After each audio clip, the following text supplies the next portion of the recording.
What's up, ladies and gentlemen? I'm here to talk about my work. One of my pieces. This is the first one that I'm doing, and I just want to talk about it. I was planning on, stuff in my mouth.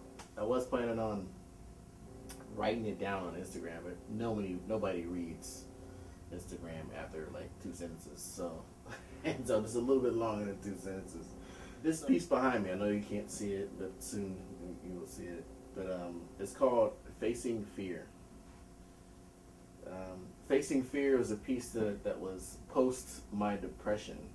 A lot of my work has to deal with me coming out of depression, being in depression, and then basically God bringing me out of depression.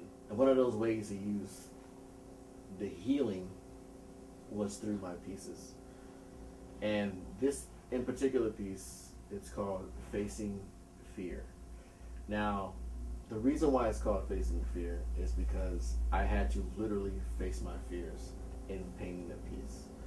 The piece is a portrait with maybe a tenth of the face. Now, I had a vision for this piece where there was like basically a shadow over most of the face, and that's what I saw. And sometimes these visions come from God. Sometimes it's from another painting, or sometimes it's just like sitting and praying and it just comes. And so I wanted to paint this piece the way it is, with dark in the face. But I had the fear of painting it because, like I said before, like a large majority of the face was in shadow.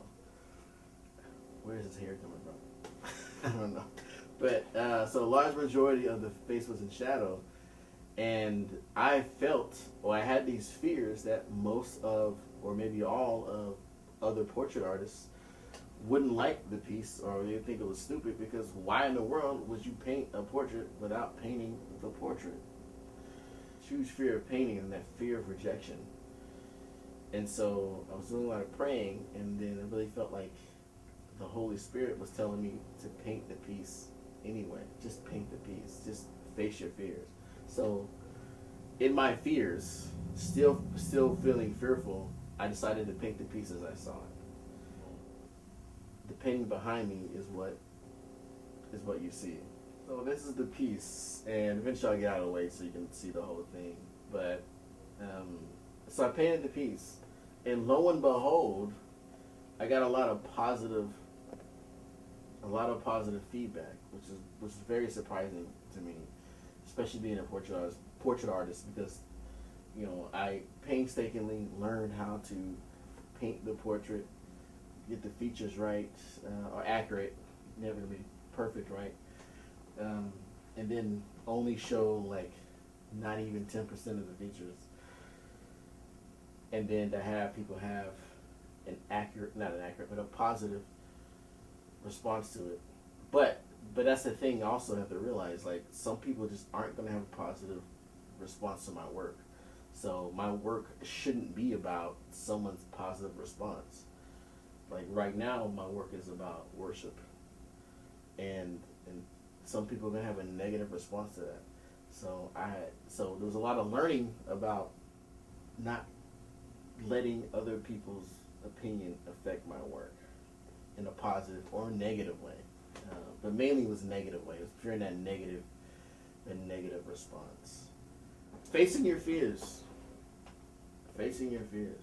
So fear. Sometimes fear is like it's I would say a good thing when you, and that fear is saying you don't know something, and sometimes you can know something by going forward. And that thing that you don't know, you can find out by going forward. Also, the realization that maybe I don't know what's going to happen. Maybe I will get a negative response. Maybe something I don't want to happen will happen. But God is there. God is with me in the fear, and He is with me on the other side of fear. So even if a negative thing or something I don't like, that just something that hurts me, God is going to protect me, where that hurt is not going to be so bad that I can't go on. And He'll heal me as it goes. So there was a lot that I learned from painting this piece, and also this life now. It's like basically, like, even though there's fear, that feeling, I can still move forward. but know that God is going to be there at the end.